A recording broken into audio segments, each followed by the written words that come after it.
On September 8th of 1900, a Category 4 hurricane would descend onto the coastal town of Galveston, Texas, destroying thousands of buildings with sustained winds of over 130 miles per hour, becoming the deadliest natural disaster in United States recorded history by far.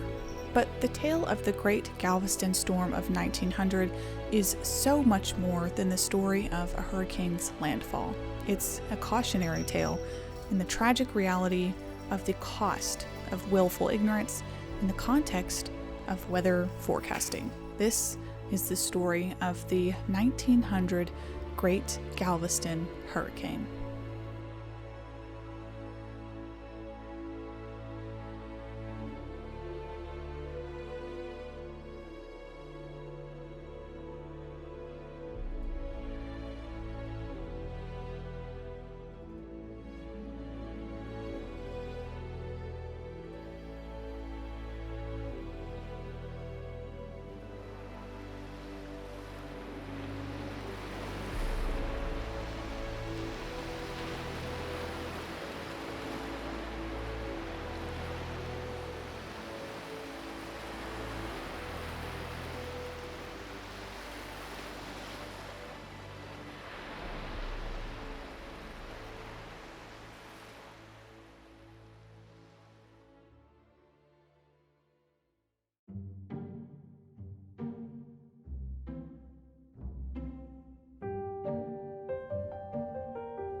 The city of Galveston, incorporated officially in the year 1839, was a major up-and-coming city at the turn of the 20th century.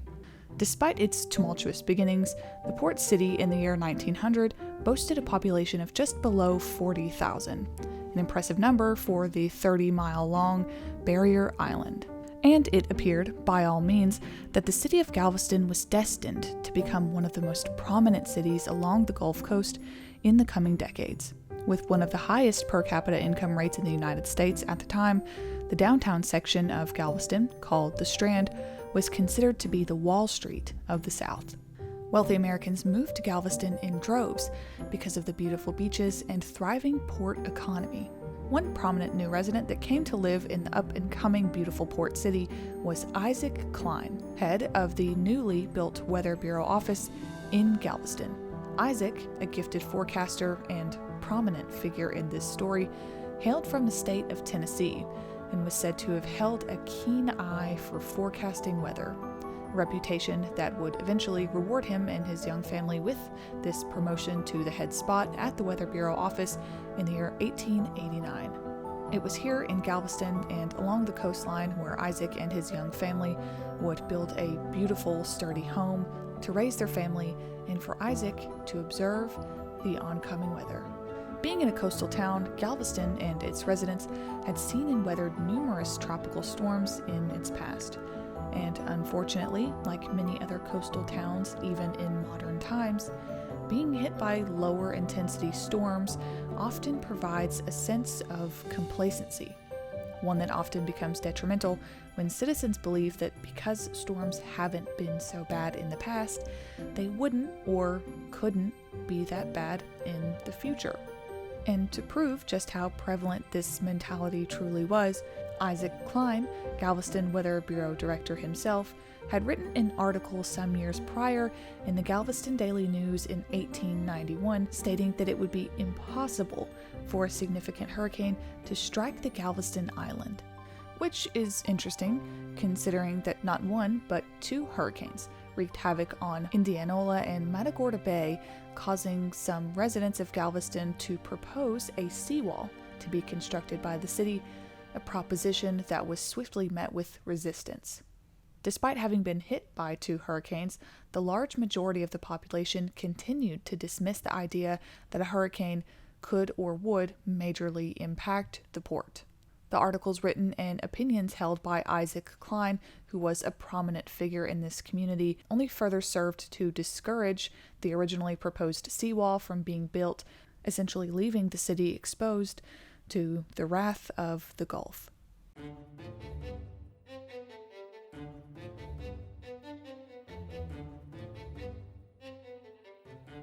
It's 1900. Weather science is still very much in its infancy. Although weather observation tools had existed and been in use for nearly 100 years, it was only during the mid-1800s that weather observation networks began to exponentially grow.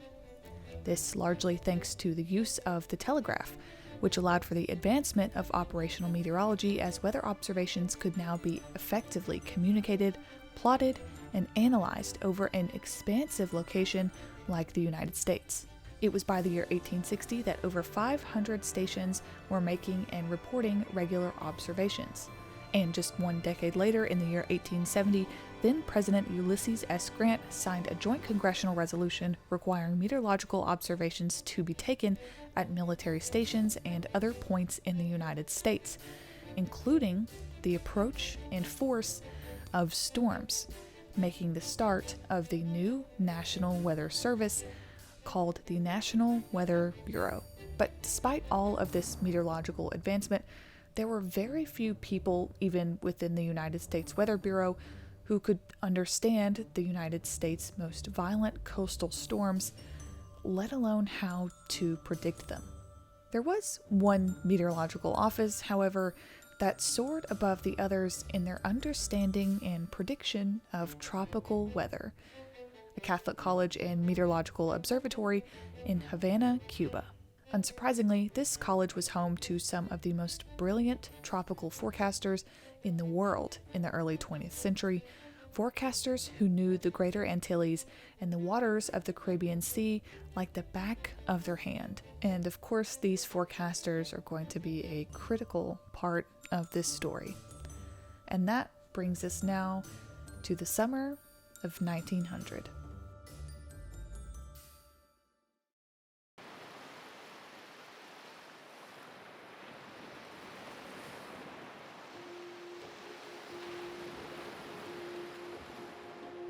It's August 27th, 1900. A tropical wave is moving off the coast of Africa, moving into the Atlantic Ocean. Forecasters at the United States Weather Bureau headquarters office in Washington, D.C. receive intel from a ship east of the Windward Islands that a tropical cyclone has been observed from their vantage point. By August 30th of 1900, the storm had moved steadily into the northeastern Caribbean Sea, estimated to have become a weak tropical storm at this point, as it makes its first of several landfalls on the Leeward Islands. Though it's important to note here that there's a big discrepancy in what the forecasters believe is happening and what's actually happening with this storm. These discrepancies in the understood track of the storm, of which would very quickly become detrimental in this story. By September 1st, 1900, the first real notable piece of information about this storm's location emerges to all of the United States Weather Bureau offices. Then director of the College Observatory in Havana, Cuba, notes, however, that he believes this storm was actually only in its very formative stages of life, as it was now about to make landfall on the Dominican Republic in the next 24 hours. And this is where the forecast discrepancies in this story begin to unfold. With the storm still in its early stages, and given the lack of general knowledge on tropical meteorology, the U.S. Weather Bureau in Washington, D.C. predicts this storm to strike somewhere in southern Florida, not entering the Gulf, but rather to curve around and move back towards the East Coast. It's Wednesday, September 5th of 1900.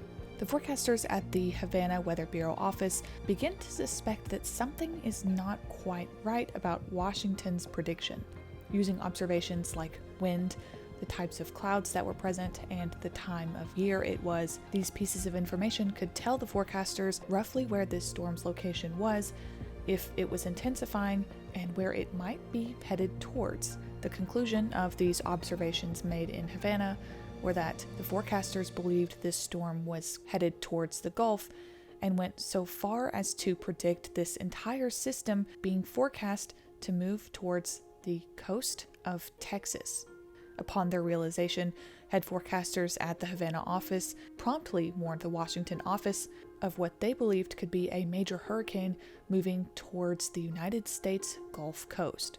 Unfortunately, their warning and predictions to Washington would fall on deaf ears. It was only 2 years prior to the Great Storm of 1900 that the Spanish-American War officially ended in December of 1898. In the war's aftermath, modern-day Cuba was occupied by the American War Department for several years, and unfortunately, this occupation meant many Cubans were treated with a lack of respect and a lack of dignity. This attitude wouldn't only be exhibited by the Americans in Cuba, but was also held by some of the employees at the U.S. Weather Bureau headquarters in Washington, D.C., and most specifically by the chief of the U.S. Weather Bureau office himself, Willis Luther Moore. It's almost unquestionable that Willis Moore was an arrogant person. As head of the United States Weather Bureau in such a highly seated position, to Willis, it was unbelievable that anyone could be a better meteorologist or hold a more accurate forecast than himself, especially not a forecast from the Cubans. It would be because of this absolute arrogance and refusal to be wrong that Willis Moore effectively decided to cut communication from the Cubans after they promptly warned the Washington office of what they believed to be a strong hurricane headed towards the Gulf Coast. Willis Moore accomplished this in 2 ways.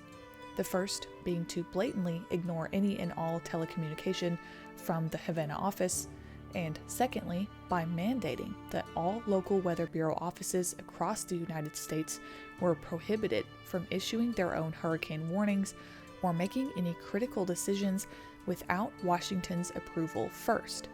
This, of course, included the Havana office and, notably, the Galveston office. And incredibly, it wasn't just the Havana office that had growing suspicions of something incredibly wrong with Washington's forecast decisions. Joseph Klein, the lead meteorologist at the Galveston Weather Bureau office and brother of the head of the office, Isaac Klein, felt that Washington's predictions were gravely incorrect. So much so, in fact, that he not only warned, but pleaded with his brother Isaac to believe that this storm would in fact head towards the Gulf and to consider calling in an evacuation order. Ultimately, in spite of all of the alarms that are beginning to sound from multiple meteorologists, the Washington office sticks to what Willis Moore demanded. The hurricane would head towards the East Coast. Direct orders are then handed down and subsequently followed by the Galveston office. By September 6th of 1900, the next real observation of this storm would come from the eastern Gulf of Mexico from a ship called the Louisiana. Captain T.P. Halsey estimated winds over 100 miles per hour as the now hurricane continued to strengthen in the Gulf. In the next 24 hours, the storm would undergo rapid intensification in the warm waters of the Gulf, reaching what we now know to be high-end Category 3 intensity, eventually reaching Category 4 status with winds of over 130 miles per hour. With the truth now impossible to ignore with the ship's reports, U.S. Weather Bureau Chief Willis Moore at the Washington headquarters would begrudgingly begin to accept that this storm was in fact in the Gulf and now headed towards the coast of Texas, but incredibly continued his insistence that even if this cyclone was in the Gulf, it wasn't of hurricane intensity. It was only at this point, a little over 24 hours before the now strong hurricane's arrival to a completely unprepared city, that Isaac Klein, head of the Galveston Weather Bureau office, begins to fear for his city. It's 8 a.m. on September 8th of 1900, and the Great Galveston Hurricane begins to make landfall.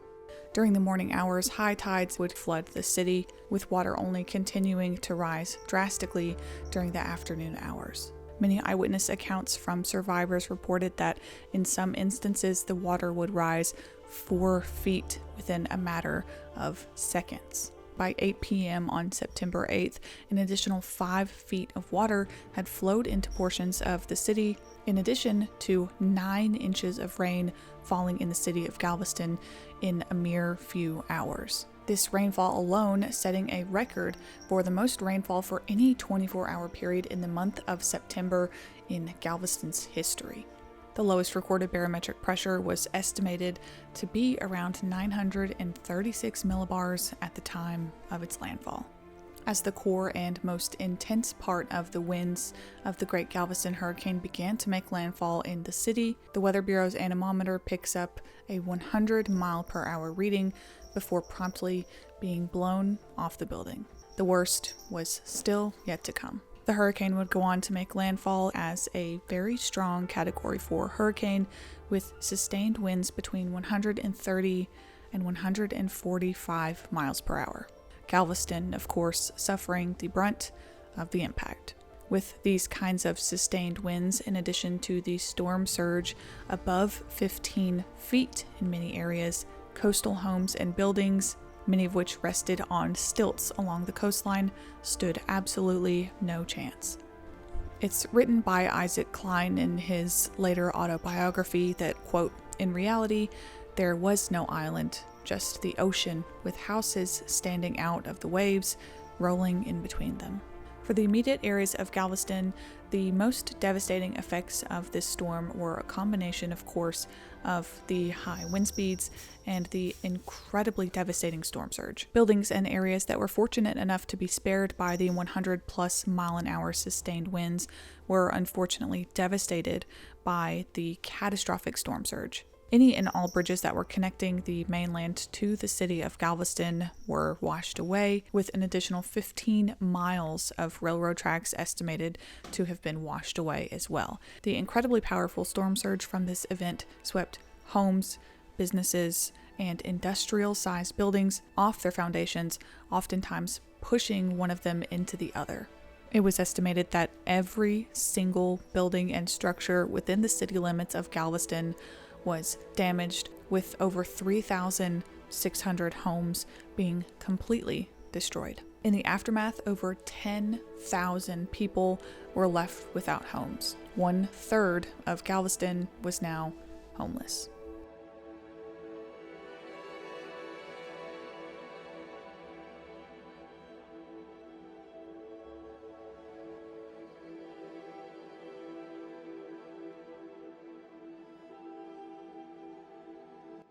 One of, if not arguably, the most tragic tale from this entire event was the story of St. Mary's Orphanage. St. Mary's Orphanage, at the time of the Galveston hurricane, was occupied by 93 children and 10 sisters, part of the Congregation of the Sisters Charity and Incarnate Word, whose Mother Superior was Sister Mary Camillus Tracy, only 31 years old at the time. And by all means, this large, beautifully built brick structure seemed like the most appropriate building to seek refuge in during the storm. Tragically, as the high tide continued to increase as the hours went on, with higher and higher waves pounding on the walls, the building would slowly crumble. The sisters ultimately made a decision to tie off some of the children with clotheslines to themselves in effort to keep everyone together should some of the children get lost or pulled away. All of the younger children would be split up and tied to the sisters together, with only 3 of the older boys remaining untethered to any of the sisters or younger children.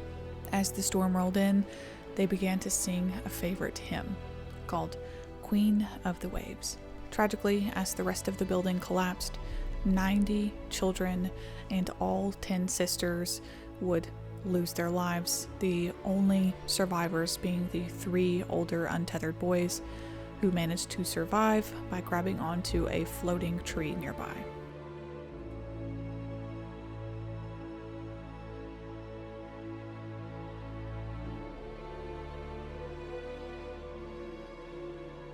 Isaac Klein and his staff at the Weather Bureau would ride out the storm largely in his office, sending Washington the latest updates from their location and pleading for help via telegraph until the lines went down shortly after. By his own account, Isaac, after a few hours of the storm's inundation, decided to fight his way back home to his pregnant wife and 3 daughters in the midst of the storm. Isaac's pregnant wife and their 3 daughters had sought refuge in their home with 50 neighbors she brought over in what they thought would be a largely storm-proof home.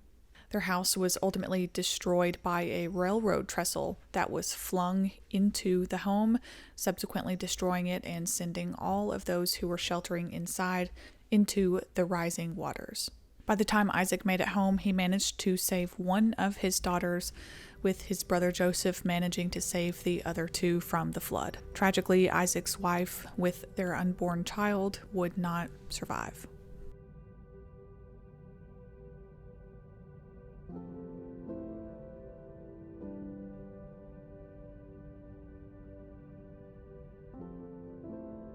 By the time the worst of the storm had finally relented over Galveston, it was determined that the western, southern, and eastern portions of the city were completely devastated, with the north-central areas suffering the least amount of damage. The immediate aftermath of this hurricane saw a 3-mile-long wall of debris situated in the middle of the island. By the morning of September 9th, an eerie silence resided not only over the city of Galveston, but the rest of Texas, with the complete destruction of bridges and telegraph wires into Galveston. There was essentially no communication from anyone on the island.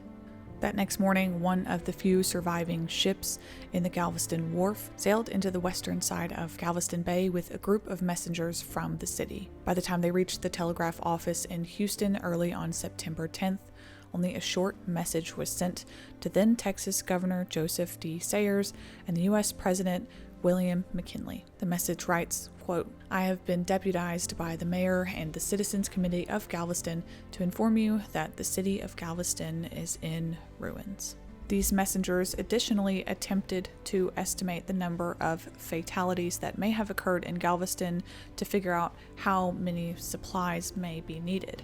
Their estimation was 500, an estimation that was very much deemed to be an exaggeration, that there was no way there would be 500 people who lost their lives to this storm.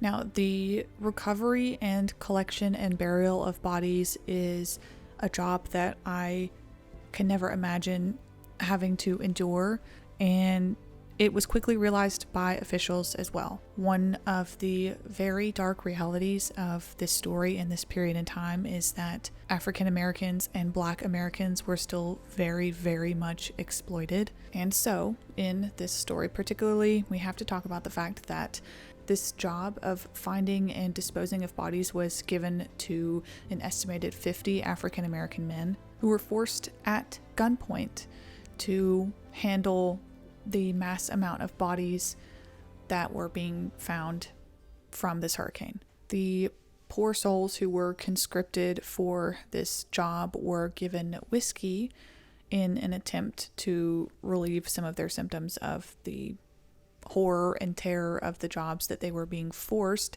at gunpoint to carry out.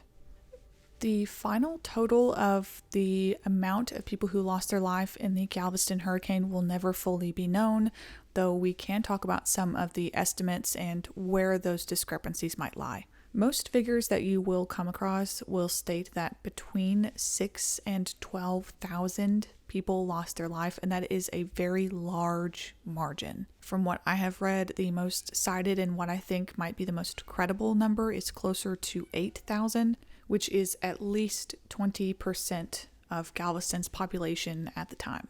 Most of these fatalities occurred from residents who drowned and from residents who suffered injury from some kind of wind-blown debris. There was tragically also a large portion of those fatalities that occurred from residents who initially survived the storm and later succumbed to their injuries, to infections, and many of the people of which lost their life just being trapped under debris for multiple days at a time.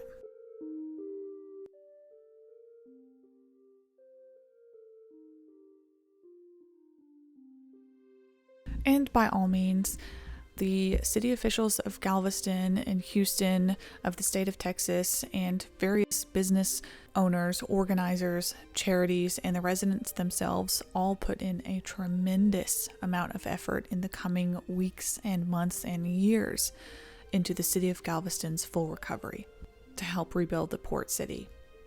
By September 15th, less than 1 week after the storm moved through the town, contributions totaled more than $1.5 million, with over 130,000 of which came from large cities like New York, Philadelphia, St. Louis, Chicago, and Boston. Founder and then president of the American Red Cross herself, Clara Barton, responded to the disaster in Galveston with a team of 8 Red Cross workers. This would sadly be the last disaster that Clara Barton would ever respond to, as she was 78 years old at the time and would retire just 3 years later. After observing the catastrophe unfold, she and her team set up a headquarters in a 4-story warehouse in the commercial district of Galveston, her presence of which contributed in part to a large amount of the donations that ended up coming into the city.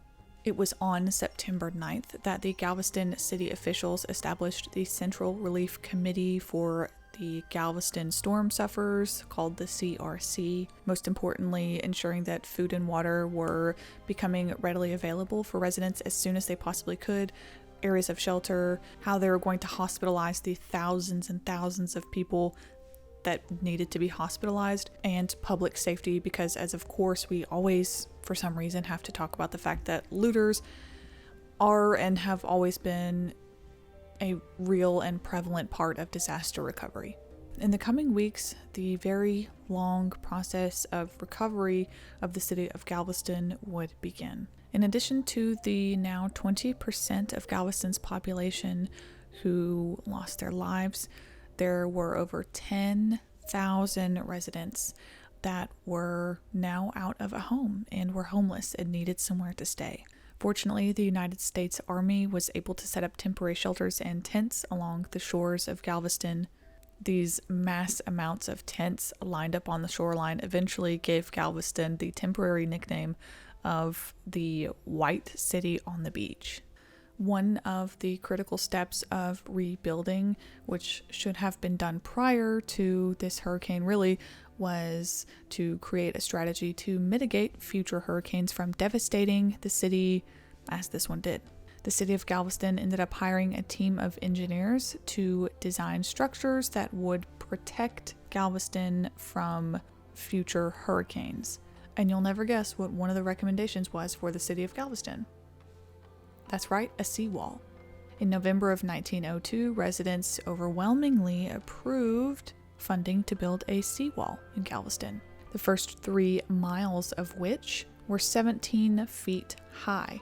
One of the other dramatic projects that was undertaken to prevent Galveston from having another disaster like this in the future was essentially to raise the city. This was done by having 15 million cubic yards of sand from the Galveston shipping channels to raise the city in some areas by as much as 17 feet. This was in addition to some 2,100 buildings that were also raised in the process of pumping sand underneath. And what is a major engineering feat without some real-world testing? In the year 1915, a storm of similar strength and track to the 1900 Galveston hurricane brought storm surges of an estimated 12 feet high to the city of Galveston, testing, of course, the integrity of the newly built seawall.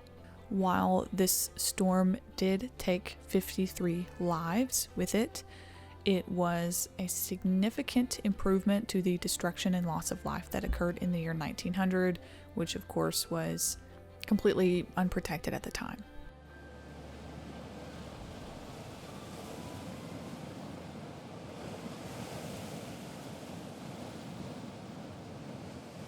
In the aftermath of the tragedy of the Galveston hurricane, the National Weather Bureau, again, still very much in its infancy, underwent major changes. One of the first major changes that happened was the establishment of the first regional forecast offices outside of Washington, D.C. Whether or not these were decisions that came as a direct result from the Galveston hurricane is unclear, but the establishment of centers outside of D.C. meant that these were specialized forecast offices that could give much more accurate reporting and observations to their specific areas within the United States. One third and final addition to these stations was headed by Isaac Klein as a promotion, raising his annual salary from $200 to $2,000. By August of 1901, Isaac Klein and his 3 daughters moved to Louisiana to accept this new position and by all means really start a new life. And by 1902, Isaac Klein would marry Margaret C. Hayes. His first wife remains buried in the city of Galveston's Lakeview Cemetery. And Isaac Klein is interesting because he's often portrayed in 2 very different lights in literature. In some articles and in some historical texts, you will read about Isaac Klein heroically riding through the town and disobeying the direct orders of Willis Moore to not issue public warnings, and Isaac Klein riding through and warning the city. And in other historical texts, you'll have Isaac Klein being a figure who was well aware of the hurricane's potential and continued really in his willful ignorance of this hurricane's potential and chose actively to not warn the people of Galveston. Isaac Klein's story didn't really just end with the Galveston hurricane, particularly in the context of his weather forecasting career. Klein eventually went on to have a successful forecasting career in New Orleans after 1902. His expertise and forecasting abilities for flooding and other hurricanes in New Orleans were met with a significant amount of praise by the residents of Louisiana. I think that the story of Isaac Klein and the personal tragedy that was the Galveston hurricane for him, the turmoil that he must have faced internally from the consequences of losing his life, from the consequences of so many lives being lost in Galveston, I'm sure that haunted him for the rest of his life. And if you're interested in his story specifically, I would encourage you to read his autobiography or the book written by his brother Joseph Klein. In the fallout of the Galveston disaster in Washington specifically, Willis Moore, former head of the DC office, was transferred quietly to the New Orleans office in what I think was a very dignified ride off into the sunset for him, effectively letting him escape a lot of the responsibility that, in my opinion, should have fallen on him. And the truth is that the only people who were fully aware of Willis Moore's decision to not allow a lot of the forecasting and public warnings from Cuba and various other areas weren't publicly known and were really only truly known by the people who were directly involved with him and his decision making. Moore was able to continue his career in Louisiana until March of 1913, after an additional 13 years of service to the Weather Bureau, before he was asked to resign from his duties under some scrutiny.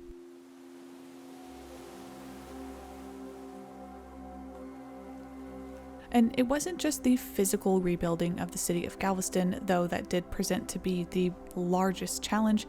It was rebuilding the prestige and desire for residents to move to an up-and-coming, bustling, busy, and beautiful city.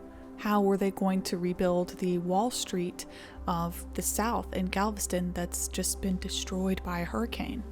And ultimately, it's unquestionable that this hurricane really did shape Galveston's future as what really could have been the Wall Street of the South. It would be in the aftermath of this storm that a lot of development actually really shifted north to Houston, reaping many of the benefits of the oil boom, particularly after the discovery of oil at Spindletop on January 10th in 1901, the very next year.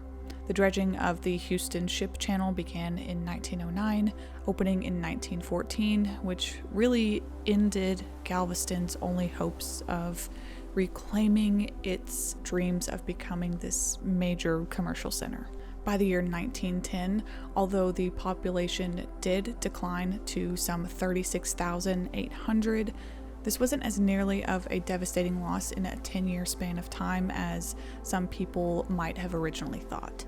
And of course, this was very much a testament to the resilience of the residents of Galveston who stayed there, although I don't blame those who left.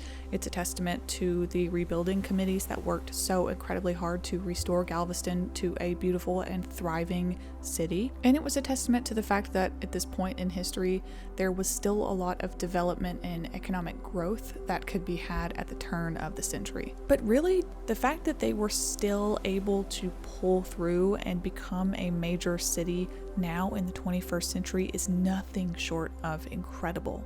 Over 120 years after the Great Storm of 1900, Galveston is still very much a thriving port city today. To commemorate the 100th anniversary of the hurricane in the year 2000, the 1900 Storm Committee was established and began meeting in January of 1998. Several public events would end up being held in remembrance of this storm, including educational fundraisers, a candlelight memorial, a 5K run, a plaque in honor of Clara Barton, and a singing of Queen of the Waves to remember the sisters and 90 children who lost their lives in the orphanage. Ultimately, the Galveston hurricane was very much a wake-up call to the National Weather Service, or the Weather Bureau at the time. Now, it wouldn't really be until the 1940s that hurricane forecasting would really begin picking up, with the National Hurricane Center being established in 1956, but Galveston did in many ways inspire the Weather Bureau to open up communication channels nationally and internationally. And we talk a lot on this channel about the technological advancements of the 1980s and the 1990s and 2000s, the implementation of Doppler radar, and so many other forecasting products that allow us to have incredible tornado forecasting today. But all of these technologies and decisions and implementations wouldn't be possible without the original weather forecasters. And unfortunately, the reality is, in many ways, a lot of times change doesn't occur until something tragic happens, and that is exactly what would occur with the Galveston hurricane. The Galveston hurricane is a tragic story, and it's a cautionary tale at its core, one that I hope we never see the likes of again.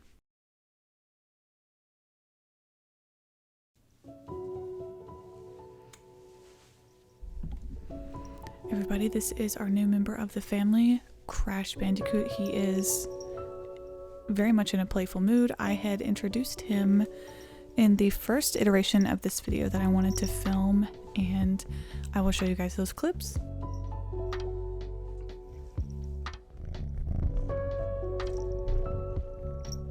I hope the final result of this complete Frankenstein project pulls together, and I hope it's not too discombobulated for all of you. I deeply apologize for the very lackluster background today and for all the kitty running around and noises that you've probably heard. Ultimately, I honestly feel really reinvigorated to make videos after this project. I have been really busy with work lately and other projects that I've got going on with Two Storms. The Twisters pins are back, by the way. They sold out. They're back. Let me know what you thought about the Twisters movie. I think I've said that in the first recording that I did. I've recorded this 3 times. That's all I have. We're entering hurricane season, and I've seen some anomaly maps that I wish I didn't see, and I really hope that the 2024 season isn't in line with the 2024 tornado season. We're gonna have to watch and see and find out, but I'll catch you guys in the next one.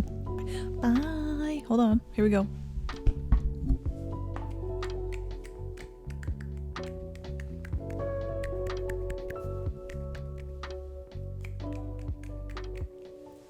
Bye.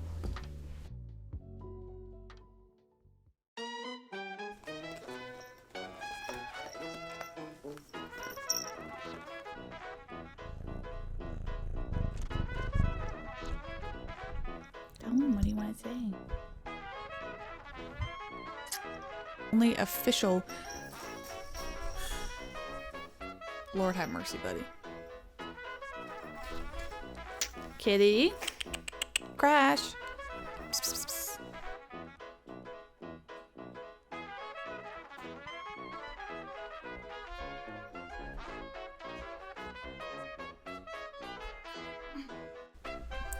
They're gonna be fighting the whole time. Yeah. God, I sound like I'm a mom. I'm not a mom, but this is definitely what my mother sounded like, having 4 children. YouTube, hey. Off coast. Boys. Boys. Hey. Boys.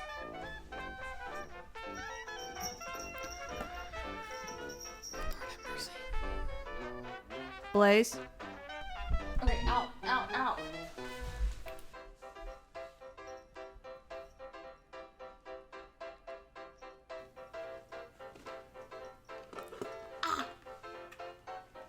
Cute little guy.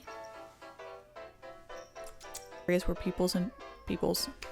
God, no, you cannot lick a right now. No.